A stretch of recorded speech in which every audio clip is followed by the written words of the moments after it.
کوڑے کو آگ لگائی اور عہدیداروں کے ساتھ جھڑپیں کیں۔ مظاہرین نے Chicago, Los Angeles, Seattle, Houston, Pittsburgh, Minneapolis اور سینٹیاگو میں مارچ کیا۔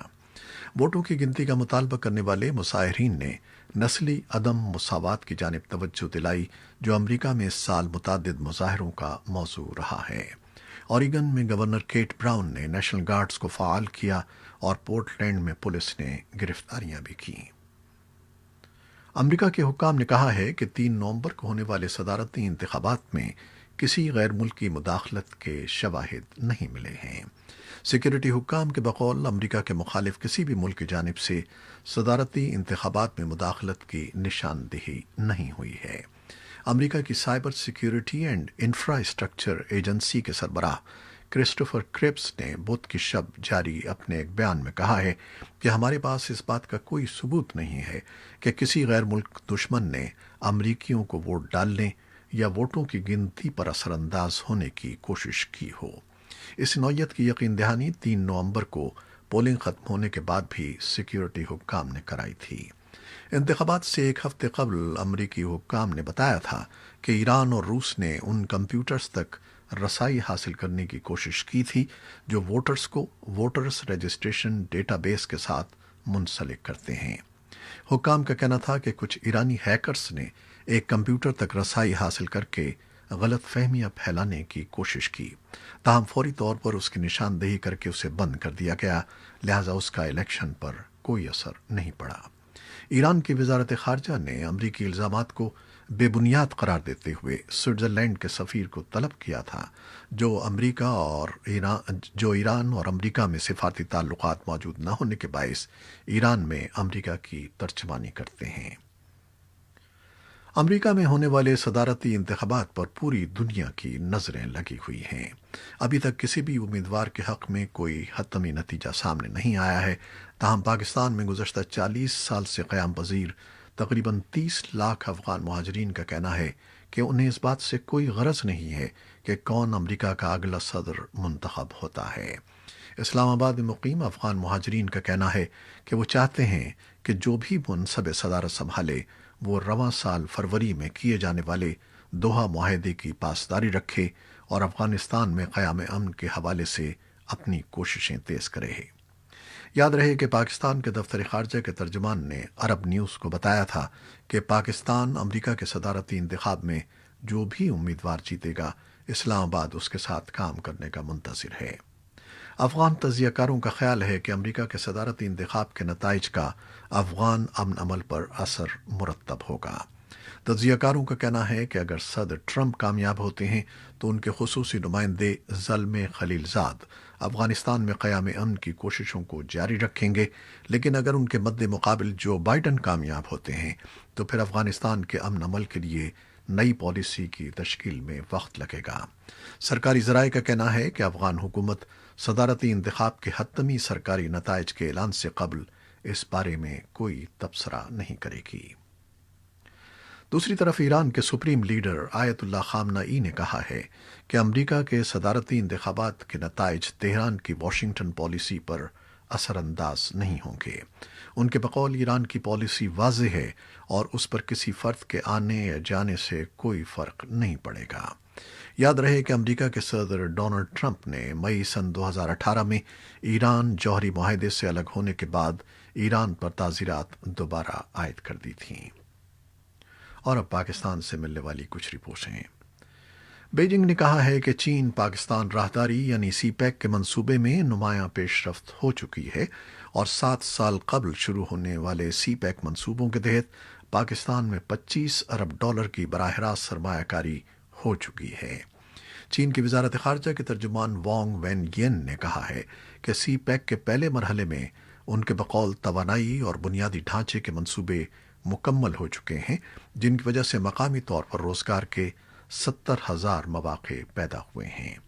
چینی وزارت خارجہ کے ترجمان نے مزید کہا کہ چین دوسرے ممالک کی سی پیک اور بیلٹ اینڈ روڈ انیشیٹو یعنی BRI کے منصوبوں میں شمولیت کا خیر مقدم کرے گا، کیونکہ ان کے بقول اس تعاون کی وجہ سے خطے اور خطے سے پار خوشحالی، استحکام اور ترقی کو فروغ ملے گا۔ تجزیہ کاروں کا کہنا ہے کہ چین کی وزارت خارجہ کا سی پیک کی افادیت سے متعلق بیان ایک ایسے وقت میں سامنے آیا ہے جب پاکستان کے اندر اور باہر بعض حلقے سی پیک سے متعلق شکوک کا اظہار کرتے ہوئے کہہ رہے ہیں کہ شاید چین پاکستان اقتصادی راہداری کے منصوبے سست روی کا شکار ہیں، اور تجزیہ کاروں کے بقول بیجنگ کا سی پیک منصوبوں سے متعلق بیان بیجنگ کی طرف سے اس بات کا اعادہ ہے کہ سی پیک منصوبے مکمل کرنا چین اور پاکستان دونوں کے مفاد میں ہے۔ قومی ادارہ برائے احتساب نے بلوچستان کے علاقے چاغی میں سونا نکالنے کے ایک بڑے منصوبے ریکوڈک کے حوالے سے 30 سالہ ریکارڈ کے ذریعے کھربوں روپے کی کرپشن کی چھان بین کے بعد سابق گورنر اور چیف سیکرٹری سمیت 26 افراد کے خلاف کوئٹہ کی احتساب عدالت میں ریفرنس دائر کر دیا ہے۔ خیبر پختونخوا کے مختلف بالخصوص افغانستان سے ملحقہ علاقوں میں نامعلوم افراد یا گروہوں نے مخلوط نظام تعلیم اور خواتین کے خلاف پراسرار طور پر دھمکی آمیز خطوط تقسیم کیے ہیں، جس سے لوگوں میں خوف و ہراس پایا جا رہا ہے۔ صوبائی حکومت ان عناصر کی سرکوبی کے لیے اقدامات اٹھانے کے دعوے کرتا رہتی ہے، مگر ایک ایسے وقت میں جب سرحد پار افغانستان میں چند روز قبل کابل یونیورسٹی پر ہونے والے دہشت گرد حملے کا نشانہ خواتین، اساتذہ اور طالبات تھے، اس قسم کی دھمکی آمیز خطوط اور شبناموں کی تقسیم سے لوگوں میں خوف و ہراس پیدا ہونا قدرتی امر ہے۔ اور اب کورونا سے متعلق صورتحال۔ سرکاری اعداد و شمار کے مطابق پاکستان میں گزشتہ 24 گھنٹوں میں 1302 کیسز رپورٹ ہوئے ہیں۔ ایک دن قبل بھی 1300 سے زائد کیس رپورٹ ہوئے تھے۔ ملک بھر میں زیر علاج افراد کی تعداد 15,317 تک پہنچ گئی ہے۔ زیر علاج افراد میں سے 827 انتہائی نگہداشت میں ہیں۔ امریکہ میں گزشتہ 3 دن میں 2,78,000 سے زائد کیسز رپورٹ ہوئے ہیں۔ جان ہاپکنز یونیورسٹی کے اعداد و شمار کے مطابق گزشتہ 24 گھنٹوں میں امریکہ میں ریکارڈ 1,02,000 سے زائد کیسز رپورٹ ہوئے ہیں۔ امریکہ میں وبا سے 94,87,000 افراد متاثر ہو چکے ہیں۔ دنیا بھر میں وبا سے 4,81,00,000 افراد متاثر ہو چکے ہیں، جبکہ 12,25,000 سے زیادہ اموات ہوئی ہیں۔ امریکہ کے اٹلانٹک میگزین کے تشکیل کردہ کووڈ-19 ٹریکنگ پروجیکٹ کے مطابق امریکہ میں بدھ کے روز پہلی مرتبہ کرونا وائرس کے کیسز کی یومیہ تعداد میں 1,00,000 سے زائد کا اضافہ ہوا ہے۔ اس پروجیکٹ کے مطابق اسے ایک روز میں 50,000 نئے مریض ہسپتالوں میں داخل ہوئے ہیں۔ کرونا وائرس کی دوسری لہر کے اثرات یورپ میں بھی شدت سے محسوس کیے جا رہے ہیں۔ اور اب کچھ مزید عالمی خبریں۔ فرانس اور آسٹریا میں دہشت گرد کارروائیوں کے بعد برطانیہ نے ملک میں کسی دہشت گرد خطرے کا درجہ بڑھا کر شدید کر دیا ہے۔